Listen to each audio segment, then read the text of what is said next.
উরি বাবারে, কি গরম পড়েছে। আপনাদের বাড়িতে এসে মনে হচ্ছে গরমটা যেন আরো অনেক বেশি। আমার বাবার বাড়িতে অনেক ঠান্ডা ছিল। আপনাদের বাড়িতে এসি থাকলেও আমাদের বাড়ির মতো অত ঠান্ডা নয়। আমার তো এখানে ভীষণ গরম লাগছে। কি আর করব বলো বৌদি, আমাদের বাড়িটা তো আর তোমাদের মতো মাটির বাড়ি নয়। আমাদের এই এসি নিয়েই কষ্ট করে গরমের মধ্যে চালাতে হয়। মা, এবার তাহলে দাদাকে না হয় বলবে বৌদির জন্য বাগানে একটা মাটির ঘর বানিয়ে দিতে। গরমকালে বৌদি তাহলে মাটির ঘরেই থাকবে। আমাদের মাটির বাড়ি বলে তোমরা আমাকে অপমান করছো? আমাদের মাটির বাড়ি হলেও আমরা অনেক বড় লোক। আমাদের মাটির 3 তলা বাড়ি আছে। তাছাড়া তোমার দাদাই তো আমাকে দেখে পছন্দ করে বিয়ে করে এনেছে। আমাদের মাটির বাড়ি বলে তুমি এভাবে আমাকে অপমান করতে পারো না। আরে না না বৌদি, তুমি খারাপ ভাবছো কেন? আমি তোমাকে একদমই অপমান করতে চাইনি। আমারও মাটির বাড়ি খুব ভালো লাগে। তোমার খুব গরম লাগছে বলছো, আবার এসির হাওয়াও তোমার ভালো লাগছে না, তাই বলছিলাম আর কি। আসলে বিপাশার বৌদি সোনালী খুবই বাচ্চা স্বভাবের ছিল। সোনালী বাকি শহুরে মেয়েদের মতো অতটা মডার্ন বা খুব বেশি বুদ্ধিমতী ছিল না।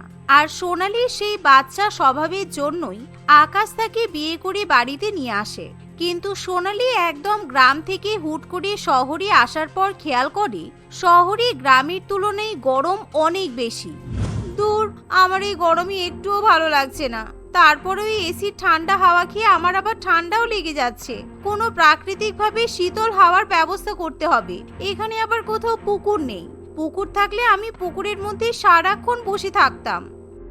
আসলে শহরের বাড়িগুলো একে অপরের সঙ্গে ভীষণই লাগোয়া ছিল। আর সোনালীর শ্বশুর বাড়িতে সুইমিং পুলও ছিল না। কিন্তু সোনালীর খুব ইচ্ছা হয় সে জলে গা ডুবিয়ে বসে থাকবে। তাই সোনালীর মাথায় একটা বুদ্ধি আসে। কিছুক্ষণ বাদে যখন রঞ্জনবাবু কল খোলে, তখন সে কল থেকে লাল রঙের জল পড়তে দেখে, যা দেখে সে ভীষণই ভয় পেয়ে যায়। এই যে আকাশের মা, কোথায় গেলে গো? শোনো শোনো, তাড়াতাড়ি এদিকে এসো। আমাদের বাথরুমের কল থেকে লাল রঙের জল পড়ছে কেন? আমি তো কিছুই বুঝতে পারছি না। এইরকম তো হবার কথা নয়, কল থেকে তো সাদা রঙের জল পড়বে। এ কি বাবা, আমার মনে হচ্ছে এটা কোনো ক্রাইম কেস। আমি টিভিতে দেখেছি খুনিরা সব এরকম ভাবেই জলের ট্যাঙ্কিতে বডি ডাম্প করে রাখে।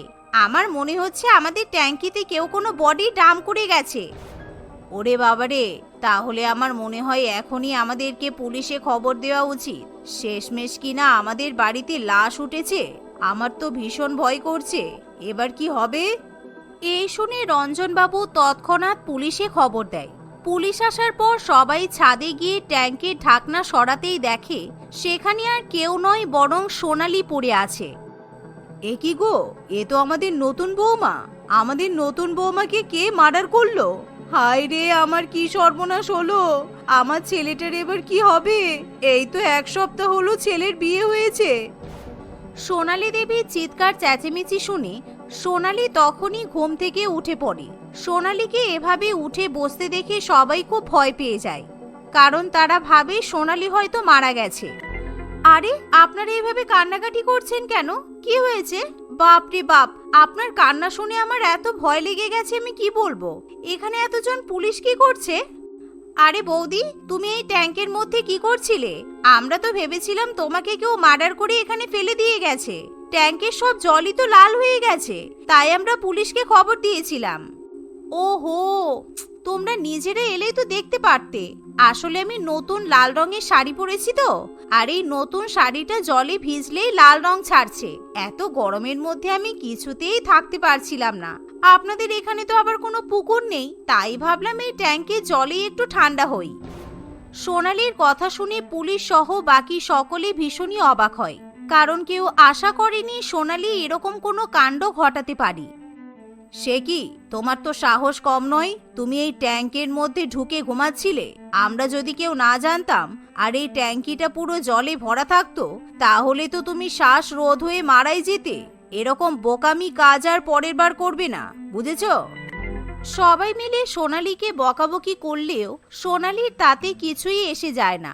তাই সোনালীর শ্বশুরবাড়ির লোকেরা খুব ভালো মতোই বুঝতে পারে সোনালী একটু বেখেয়ালি টাইপের। তাই ললিতা দেবী এখন ছাদের দরজায় সবসময় তালা দিয়েই রাখে, যাতে সোনালী ছাদে উঠতে না পারে। দেখতে দেখতে এভাবে আরো কিছুদিন কেটে যায়। একদিন রঞ্জনবাবু বাজার থেকে 1 কেজি শসা এবং বড় একটা তরমুজ কিনে নিয়ে আসে। আজকাল যা গরম পড়েছে, এখন শুধু শসা আর তরমুজ খেতে হবে, তবেই শরীর ঠান্ডা থাকবে। যাও তো বৌমা, শসা আর তরমুজগুলো ফ্রিজে রেখে এসো। শ্বশুর মশাইয়ের কথা শুনে সোনালীর মাথায় একটা বুদ্ধি আসে। সোনালী সেই শসা এবং তরমুজ দেখে খুবই খুশি হয়। কিন্তু কিছুক্ষণ পর ললিতা দেবী যখন সোনালীকে সেই তরমুজ এবং শসা কাটার জন্য ডাকাডাকি করে, তখন সোনালীর কোনো সাড়া শব্দ পাওয়া যায় না। তরমুজ আর শসা খেলে প্রাকৃতিকভাবে ঠান্ডা হওয়া যায়, তাহলে তরমুজ আর শসা গায়ে মাখলে কেন ঠান্ডা হওয়া যাবে না? এক কাজ করি, আমি এই তরমুজ আর শসা গায়ে মেখে ফেলি। এই ভেবে সোনালী আস্ত একটা তরমুজ এবং শসা কেটে নিজের গায়ে, মাথায়, মুখে মাখতে শুরু করে। কিছুক্ষণ বাদে ললিতা দেবী সোনালীর এরকম কাণ্ড কারখানা দেখে ভীষণই রেগে যায়। আরে আরে, তোমার শ্বশুরমশাই কিছুক্ষণ আগে এই তরমুজ আর শসাগুলো কিনে আনলো, আর তুমি এগুলো গায়ে মেখে মেখে নষ্ট করছো। তোমার মাথায় কি গোবর পোড়া আছে নাকি বলো তো? আপনি আবার আমাকে বকছেন? আমার এসির হাওয়াতে ঠান্ডা লেগে যায়। আমি তো আগেও বলেছিলাম আমি প্রাকৃতিকভাবে শীতল হতে চাই। বাবা তো একটু আগেই বলল শসা আর তরমুজ খেলে নাকি শরীর ঠান্ডা হয়। আমার তো শসা আর তরমুজ খেতে ভালো লাগে না, তাই ভাবলাম একটু গায়ে মেখে ঠান্ডা হই। তোমার মতো পাগলকে নিয়ে তো আচ্ছা সমস্যায় পড়েছি। এত টাকা জিনিসগুলো তুমি গায়ে মেখে নষ্ট করছো, মাথাটা খারাপ হয়ে গেছে নাকি? দেখো বৌমা, আমি তোমাকে শেষবারের মতো বলছি, এখন তোমার বিয়ে হয়ে গেছে, তুমি আর ছোট নেই, তাই তোমার খেলার বয়স শেষ। এভাবে জিনিসপত্র নষ্ট করলে আমি কিন্তু পরের বার তোমাকে লাঠি দিয়ে মারবো। শাশুড়ি মায়ের মুখে এমন কথা শুনে সোনালীর খুব খারাপ লাগে, কিন্তু তার ভুল কোথায় সেটাও সে বুঝে উঠতে পারে না। তার মানে প্রাকৃতিকভাবে শীতল হওয়াটা আমার শ্বশুরবাড়ির কেউ পছন্দ করছে না। থাক বাবা, আমার গরম লাগছে লাগুক। মা বলেছে শ্বশুরবাড়ির কাউকে রাগানো যাবে না, কি আর করা যাবে, মেয়েদের জীবনটাই তো এরকমই। দেখতে দেখতে এভাবে আরো 2-1 দিন কেটে যায়। এখন ললিতা দেবী এবং তার পরিবার গরমের মধ্যে বেশি খাবার দাবার খায় না। বেশিরভাগ সময় তারা ব্রেকফাস্টে পান্তা ভাত, দুপুরবেলা আমডাল, শুক্তো, লাউ বা চাল কুমড়ো, ছেচকি ইত্যাদি দিয়ে ভাত খায়। বেশি কিছু রান্নাবান্না ঝামেলা তারা রাখে না, তাই সোনালীকেও আর বেশিক্ষণ রান্নাঘরে সময় কাটাতে হয় না। রান্নাবান্না হয়ে গেলে সোনালী প্রত্যেকদিন নিজের ঘরে গিয়ে জানালায় বসে পড়ে, আর সে প্রত্যেকদিন পাশের বাড়ির আম গাছে আম ঝুলতে দেখে। বাড়িতে থাকতে আমি দুপুরবেলা করে কত জায়গায় আম পাড়তে যেতাম, এখন ওই আম পাড়াটা খুব মিস করছি। তবে এখন তো সবার খাওয়া হয়ে গেছে, আমার শাশুড়ি মাও নিশ্চয়ই ঘুমিয়ে পড়েছে। আমি যদি এখন গুলটি দিয়ে আম পাড়ার চেষ্টা করি, তাহলে মনে হয় কেউ কিছু বুঝতে পারবে না। এই মনে করে সোনালী একটা গুলতি নিয়ে মাটি থেকে ঢিল কুড়িয়ে একটা আমের দিকে তাক করে ছুঁড়ে মারে। কিন্তু দুঃখের বিষয়, সোনালীর তাকটা ভুল হয়, আর সেই ঢিলটা সোজা গিয়ে পড়ে প্রতিবেশীর টাকে, যার ফলে প্রতিবেশীর টাক ফেটে রক্ত বেরোতে শুরু করে। বিজনবাবু ভীষণই চিৎকার চেঁচেমেচি শুরু করে, যার ফলে সোনালী খুবই ভয় পেয়ে যায়। ওরে বাবা রে, কে কোথায় আছিস? আমার বাড়িতে হামলা হচ্ছে, আর আমাদের বাড়িতে হামলা করছে ওই পাশের বাড়ির উটকো রঞ্জন, কুত্তার বাচ্চা একেবারে। আমি খুব ভালো করেই জানতাম এইসব তোরই কারসাজি। বেরিয়েই এক্ষুনি বাড়ি থেকে, বেরিয়েই বলছি। অন্যদিকে বিজনবাবুর ডাক শুনে সোনালীর শ্বশুরবাড়ির লোকেরা বাইরে বেরিয়ে আসে। কি ব্যাপার কি? হ্যাঁ, আমাকে গালাগালি দিচ্ছিস কেন? এই গরমে কি তোর মাথা খারাপ হয়ে গেছে নাকি? তোর বাড়ি থেকে আমার মাথায় ঢিল পড়েছে, তুই কি ভাবছিস? আমি কিছুই বুঝতে পারছি না। এই কাজ তুই ছাড়ার অন্য কারো নয়। আমি পুলিশে ফোন করেছি, আমার এই টাক ফাটানোর অপরাধে তোকে আমি পুলিশে দেব। এমন কথা শুনে সোনালী তাড়াতাড়ি বাইরে বেরিয়ে এসে বলে, না না, আপনি দয়া করে আমার শ্বশুরমশাইকে পুলিশে দেবেন না। আসলে আমি আম পাড়তে গিয়ে ওই ঢিলটা আপনার টাকে লেগে গেছে। আপনি আমাকে ক্ষমা করে দিন, আমি আর কখনো এরকম কাজ করব না। কিন্তু প্লিজ আপনি পুলিশকে ডাকবেন না। ছি ছি ছি ছি, নিজে পাচ্ছিস না বলে এখন ওই বৌমা টাকা দিয়ে আমার বিরুদ্ধে ষড়যন্ত্র করেছিস। আজকে তোদের 2 টাকায় আমি পুলিশে দেবো, আর একটু হলে আমি মারা যেতে পারতাম। তোরা অ্যাটেম্প টু মার্ডার করেছিস। এভাবেই বিজনবাবু সোনালীর পরিবারকে ভীষণই উল্টোপাল্টা কথা শোনায়। শেষ পর্যন্ত রঞ্জনবাবু প্রতিবেশীকে চিকিৎসার টাকা দিয়ে কোনো রকমে ঝামেলা মিটিয়ে নেয়। শোনো বৌমা, এবার থেকে আমি আর তোমাকে ঘরের বাইরে বেরোতে দেব না। শুধু রান্নাঘরে তুমি রান্নাটুকু করবে, আর নিজের ঘরে গিয়ে চুপ করে বসে থাকবে।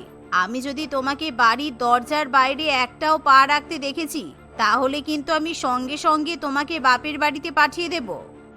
শাশুড়ি মায়ের কথা শুনে সোনালি আর ভয়ের চোটে কিছুই বলতে পারে না। পরের দিন থেকে ললিতা দেবী সোনালীকে ঘর বন্ধ করে রাখে, যার ফলে সোনালি আর ঘর থেকে বেরোতে পারে না। আর যেহেতু সোনালি আবার এসিও ব্যবহার করে না, তাই ঘরের মধ্যে বন্দি হয়ে থাকতে তার ভীষণই গরম লাগে। খুব গরম লাগছে, কিন্তু আমি যদি ঘরের বাইরে বেরোই আর কিছু ভুলভাল কাণ্ড করে ফেলি, তাহলে মা হয়তো আমাকে সত্যি সত্যি এবার বাপের বাড়ি পাঠিয়ে দেবে। এক কাজ করি, আমি গায়ে ভেজা জামা কাপড় পরে বসে থাকি, তাহলে হয়তো আমার গরম কিছুটা কম লাগবে। এই ভেবে সোনালি বাথরুম থেকে ভেজা জামা কাপড় নিয়ে এসে সারাক্ষণ গায়ে জড়িয়ে বসে থাকে আর ফ্যানের হাওয়া খেতে থাকে। কিন্তু এরকম করতে করতে সোনালির ভীষণই ঠান্ডা লেগে যায়। হাঁচি হাঁচি, ওরে বাবারে, কি ঠান্ডা লেগে গেছে! গরমের মধ্যে যদি আমার ঠান্ডা লাগে, আমি কি করে বাঁচবো? সোনালির এতটাই বেশি ঠান্ডা লাগে যে তার কাঁপুনি দিয়ে জ্বর আসতে শুরু করে। শেষ পর্যন্ত সোনালিকে হাসপাতালে ভর্তি করতে হয়। আপনার তো নিউমোনিয়া হয়ে গেছে। আপনি এই গরমের মধ্যে কত জল ঘাটাঘাটি করছেন যে আপনার এরকম অবস্থা হয়েছে? আমি তো গরমের চোটে একটু ভেজা জামা কাপড় জড়িয়ে বসেছিলাম, আমি বুঝতে পারিনি আমার এরকম হয়ে যাবে। নিউমোনিয়া কিন্তু প্রাণঘাতী রোগ বৌমা, মানুষ নিউমোনিয়াতে মারাও যেতে পারে। তাছাড়া তোমার একবার নিউমোনিয়া হয়েই গেছে, তুমি এরপর যদি বেশি ঠান্ডা হতে যাও, সে প্রাকৃতিকভাবে হোক আর যেভাবেই হোক না কেন, তোমার কিন্তু প্রাণ সংশয় হতে পারে। হ্যাঁ, আপনার শাশুড়িমা ঠিক কথাই বলেছেন। আপনার শাশুড়িমা সমস্ত রকম কাণ্ডই আমাকে শুনিয়েছে। আপনার তো খুব সাহস দেখছি, তবে বারবার এরকম সাহস দেখাতে যাবেন না, কেননা পরের বার সত্যি সত্যি আপনার প্রাণ সংশয় হয়ে যেতে পারে, বুঝেছেন? ডাক্তারবাবুর কথা শুনে সোনালি খুব ভয় পেয়ে যায়। ডাক্তারবাবু এবং তার পরিবার যে সোনালির সঙ্গে মজা করে কথাগুলো বলে, সেটা সোনালি মোটেই ধরতে পারে না। তাই সে ভয়ের চোটে বলে, ওরে বাবারে, ডাক্তারবাবু, আপনি আমাকে এবারের মতো বাঁচিয়ে নিন। আমি আর কখনো প্রাকৃতিকভাবে ঠান্ডা হতে যাব না। আমি আর কোনো পাগলামি করব না। আমাকে আপনারা ক্ষমা করে দিন। সোনালির কথা শুনে সবাই খুবই হাসাহাসি করে। ডাক্তারবাবু সোনালিকে কয়েকদিনের মধ্যে একেবারে সুস্থ করে তোলে। সেদিনের পর থেকে সোনালি গরমকালে আর কখনো প্রাকৃতিকভাবে ঠান্ডা হওয়ার চেষ্টা করে না। ধীরে ধীরে সে এসির ব্যবহারও শিখে যায়। ধপধপির এক গ্রামে ছোট নামের এক ছেলে তার বাবা মায়ের সঙ্গে বাস করত। টাকা পয়সা ধন সম্পত্তি কোনো কিছুরই অভাব ছিল না তার। যেটার অভাব ছিল সেটা হলো তার উচ্চতা। হ্যাঁ, ঠিকই, সে খুবই ছোট বাচ্চাদের মতো দেখতে ছিল। এক কথায় বলতে গেলে সে বেটে প্রকৃতি ছিল, কিন্তু এতে তার কোনোই দুঃখ ছিল না। একদিন ছোট একটি শপিং মল থেকে বাইরে বেরিয়ে গাড়ি পার্কিং এর দিকে যাচ্ছিল। তখন, আরে আরে, এই বাচ্চা, তুই এখানে গাড়ির আশেপাশে কি করছিস? গাড়িতে দাগ করতে এসেছিস নাকি? চল যা এখান থেকে। তোদের জ্বালায় কি কেউ শান্তি করে গাড়ি রাখতেও পারবে না? এই যে ম্যাডাম, একটু দেখে শুনে কথা বলুন। না জেনে শুনে কাউকে কোনো কথা বলা উচিত নয়। আর আপনি কিভাবে বুঝলেন যে আমি এখানে গাড়িতে দাগ করতে এসেছি? হতেও তো পারে যে এই গাড়িটা আমারই আর আমি এই গাড়ির মালিক। বাবা, পুচকের মুখে আবার বড় বড় কথা আছে।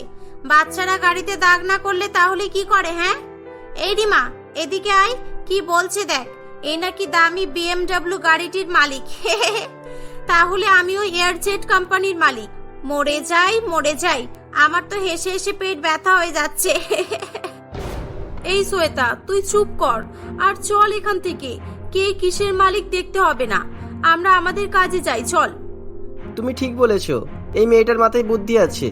আর হ্যাঁ, এখান থেকে কেটে পড়ো মামনিরা, আমি তোমাদের থেকে বড়, বুঝলে? খালি হাইট বড় হলেই হয় না, বুঝেছো? বয়সও বড় হতে হয়। সেদিন শ্বেতা ও রিমা দুই বন্ধু শপিং মলে গিয়েছিল এবং তখনই তাদের ছোটুর সঙ্গে দেখা হয়। আর এভাবে শ্বেতা তাকে নিয়ে মজা করতে থাকে। শেষে ছোটু ওই বিশাল গাড়িটি চালিয়ে তাদের সামনে থেকে চলে যায়। তখন শ্বেতা অবাক হয়ে যায়, কারণ সে কখনোই ভাবেনি যে সত্যি সত্যি ওই বাচ্চা ছেলেটি গাড়িটির মালিক। তাই দেখে রিমা বলে, দেখলি তো, আমি তোকে কখন থেকে চুপ করতে বলছিলাম, তুই তো আমার কথা শুনলি না। শেষ পর্যন্ত কে গাড়ির মালিক তুই বুঝতে পেরেছিস? আসলে ছেলেটি বেটে, আর বেটেদের বয়স অনেক বেশি হলেও ওরা ওরকম ছোট বাচ্চাদের মতোই দেখতে হয়। হ্যাঁ রে, বুঝেছি, কিন্তু আমি কি করে জানবো? ওকে দেখে তো বাচ্চা মনে হচ্ছিল, আর গলার আওয়াজটাও তো বেশ বাচ্চাদের মতোই মনে হলো। যাক বাদ দে, এখন চল এখান থেকে, আমাদের অনেকটা দেরি হয়ে গেল। তোর বাবা আবার যা করা, বাবারে বাবা। কিছুদিন পর রিমা তার অন্য কয়েকটা বন্ধুর সঙ্গে একটি সুপার মার্কেটে শপিং করতে যায়। তাদের মধ্যে একজন বলে, এই রাজা, ওই দেখ বাচ্চাটাকে দেখ কি করছে, দেখ তো একা একা সুপার মার্কেটে এসে করছে কি, ওর সাথে তো ওর বাবা মা কেউ নেই। হ্যাঁ তাই তো, চিপসের প্যাকেট দেখছে। আমার মনে হচ্ছে এই বাচ্চাটা চিপস চুরি করার ধান্দায় এসেছে, এদিক ওদিক দেখছে বারবার। দেখ কি সাংঘাতিক ছেলে রে বাবা, ইস, এর বাবা মা কি শিক্ষা দিয়েছে বলতো। চল এখনই বাচ্চাটাকে মেরে থাবড়ে লাল করে দিই, আয় তো। না না, দাঁড়া, আগে দেখি ও কি করে। দেখ, ওকে চুরি করতে দে আগে, তারপর হাতে নাতে ধরবো। এই তোরা কি দেখছিস হা করে? আমি কখন থেকে ডাকছি, তোদের শুনতে পাচ্ছিস না? চুপ চুপ, ওই দেখ একটা বাচ্চা চিপস চুরি করতে এসেছে। এই লোকটার সাথে কয়েকদিন আগে দেখা হয়েছিল আমার। এ বাচ্চা নয়, এটা তো বাচ্চার বাবা। লোকটি বেটে, আসলে একে দেখে বাচ্চা মনে হয়।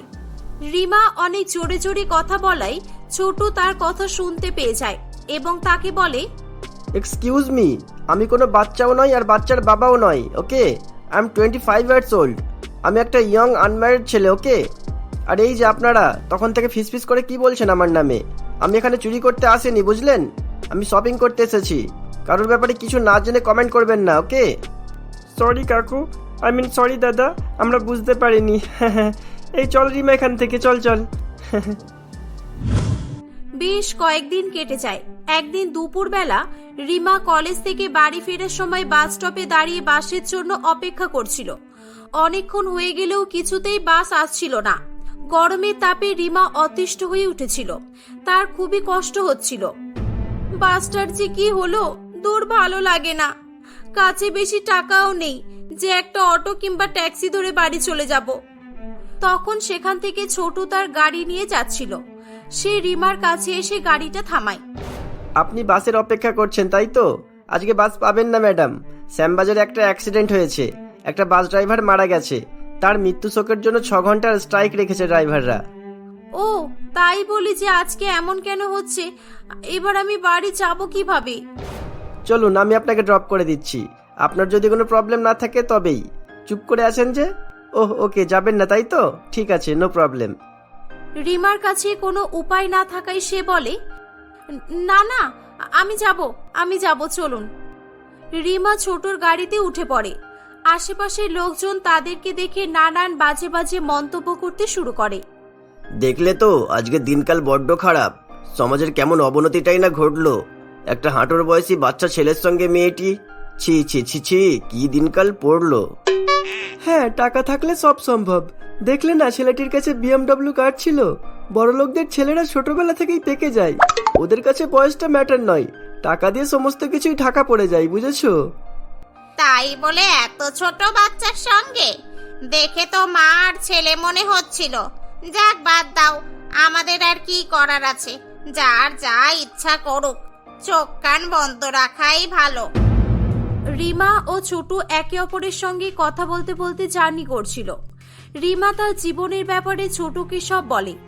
রিমার কথাগুলো শুনে ছোটর খুব খারাপ লাগছিল। ছোট তার এবং তার ফ্যামিলির ব্যাপারে তাকে সব বলে।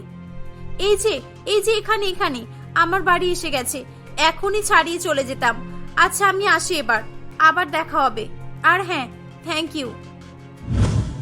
এই বলে রিমা তাদের বাড়ি চলে যায়। রিমা অনেক দেরি করে বাড়িতে আসায় রিমার বাবা তার কাছে এসে বলে, কি তাহলে তোমার ঘোরা বেড়ানো হলো? আমি এই ভয়েই তোমাকে কলেজে পড়াতে চাইছিলাম না। আমার স্কুল কলেজগুলোকে ভালোভাবেই চেনা আছে। স্কুল পর্যন্ত তবু ঠিক থাকে, কলেজে ওঠার পর তো ছেলে মেয়েদের পাখা গজায়। তোমার কি হলোটা কি?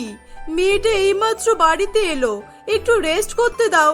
তুমি এমন ভাবে বলছো যেন ও পড়তে নয়, কোথাও ঘুরতে গিয়েছিল। সে আমি অত শত বুঝি না, তবে ওকে বলে দাও আমি যেটা ঠিক করে রেখেছি সেটাই হবে। আর এই নাও দেখো, কয়েকটা ছেলের ফটো এনেছি, এদের মধ্যে কাউকে পছন্দ হলে জানাবে। সামনের মাসেই তোমার 18 বছর পূর্ণ হয়ে যাবে, তাহলে তখনই বিয়েটা সম্পন্ন করে দেব। তাহলে আমাকে দেখাচ্ছ কেন? সব যখন ঠিক করে রেখেছো, তাহলে ছেলেটাও ঠিক করে রাখো। এই বলে রিমা কাঁদতে কাঁদতে সেখান থেকে চলে যায়। তখন বলরাম বাবু বলে, দেখেছো তো রিমা কত লজ্জাটে হয়েছে। তবে ভালোই হলো, তাহলে আমার পছন্দ কেউ অস্বীকার করবে না। হে ঈশ্বর, আমার মেয়ের কপালে তুমি সুখ দিও। ও এখানে সুখ পায়নি, যেন শ্বশুর বাড়িতে গিয়েও সুখ পায়। আমি শুধু তোমার কাছ থেকে এটাই চাই। অনুরাধা দেবী তার মেয়ে রিমাকে খুব ভালোবাসতো, কিন্তু তারও ঈশ্বরকে জানানো ছাড়া আর কোনো উপায় ছিল না। এভাবে বেশ কয়েকদিন কেটে যায়। শেষ পর্যন্ত বলরাম বাবু তার ইচ্ছা পূরণ করেই ফেলে।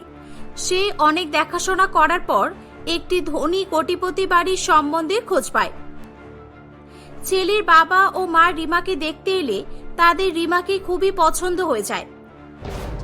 তারা চলে যাওয়ার কিছুক্ষণ পর, দেখো রিমার মা, তুমি রিমাকে ভালোভাবে বুঝিয়ে রাখো। সম্বন্ধটা খুবই ধনী পরিবারের একমাত্র ছেলে ছোটু। বাবার পর কোটি টাকার সম্পত্তি ওর নামেই হবে, আর এর থেকে ভালো সম্বন্ধ আমি কখনোই নিয়ে আসতে পারবো না, বুঝেছো? কিন্তু তুমি একবারও মেয়েটার পছন্দের কথা ভাবলে না।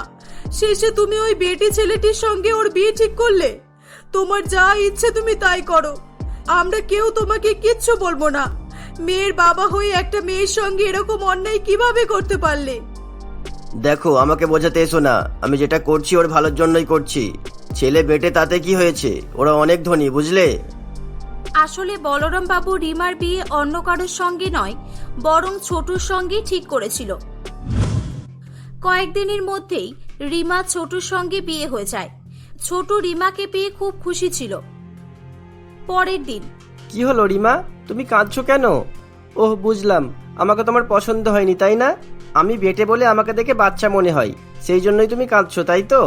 আমাকে পছন্দ না সেটা তুমি আগেই তো বলতে পারতে। না, আমার তোমাকে নিয়ে কোনো প্রবলেম নেই। বেটে লম্বা এগুলো মানুষের হাতে কিছু থাকে না। উপরওয়ালা যাকে যেমন তৈরি করবে সেটাই হবে। আমি অন্য কারণে কাঁদছি। ছাড়ো, বাদ দাও, কিছু না, যাও এখান থেকে। আমি বলছি কারণটা। তোমার ডাক্তার হওয়ার খুব ইচ্ছা ছিল, কিন্তু তোমার বাবা টাকা পয়সা খরচ করার ভয়ে তোমাকে একটা জেনারেল কলেজে ভর্তি করেছিল। তবুও তুমি সব মেনে নিয়ে গ্র্যাজুয়েশন কমপ্লিট করবে ভেবেছিলে, কিন্তু তোমার বাবা এদিকে তোমার জন্য দেখাশোনা শুরু করে দেয়। আর আমিও ঠিক সেই সময় তোমার বাড়িতে আমাদের বিয়ের সম্বন্ধ পাঠাই, আর তোমার মা বাবা তোমার সঙ্গে আমার বিয়ে দিয়ে দেয়। মানে, তুমি সম্বন্ধ পাঠিয়েছিলে কেন? আমার জীবনটা শেষ করে দেওয়ার জন্য? আমি তোমাকে ভালো মানুষ ভেবেছিলাম, কিন্তু তুমি... তোমার জীবন শেষ করে দেওয়ার জন্য না রিমা, তোমাকে একটা নতুন জীবন দেওয়ার জন্য, তোমার ডাক্তার হওয়ার স্বপ্নকে পূরণ করার জন্য। হ্যাঁ রিমা, আজ থেকে তোমার স্বপ্ন পূরণ করার দায়িত্ব আমার। ছোটুর কথা শুনে রিমা খুবই খুশি হয়ে যায়। ছোটু পরের দিনই তার বাবা মায়ের সঙ্গে কথা বলে রিমাকে একটি ভালো মেডিকেল কলেজে ভর্তি করে দেয়। রিমা মন দিয়ে পড়াশোনা শুরু করে। সে খুবই ভালো র্যাঙ্ক নিয়ে ডাক্তারি পাশ করে। কয়েক বছরের মধ্যেই সে তার স্বপ্ন পূরণ করতে সক্ষম হয়। বাহ রিমা, তুমি সত্যিই তোমার স্বপ্ন পূরণ করে দেখিয়েছো। তাহলে এখন থেকে আমরা তোমাকে নিয়ে গর্ববোধ করতে পারবো। না ছোটু, গর্ব আমাকে নিয়ে নয়, তোমাকে নিয়ে করা উচিত। কারণ তোমার জন্যই আমি আজকে সফল হতে পেরেছি। তুমি দেখিয়ে দিয়েছো যে মানুষকে যেমনই দেখতে হোক না কেন, তার হাইট রং কোনো কিছুই মূল্য রাখে না। যেটা মূল্য রাখে সেটা হলো তার হৃদয়। আর তোমার কাছে একটা অনেক বড় হৃদয় আছে, যেটা সবার কাছে থাকে না। এভাবেই সেদিন রিমা ছোটুকে ধন্যবাদ জানাতে থাকে। এগুলো শুনে ছোট ও তার বাড়ির সকলেই খুব খুশি হয়। এভাবেই তারা সকলে হাসি খুশি জীবনযাপন করতে থাকে।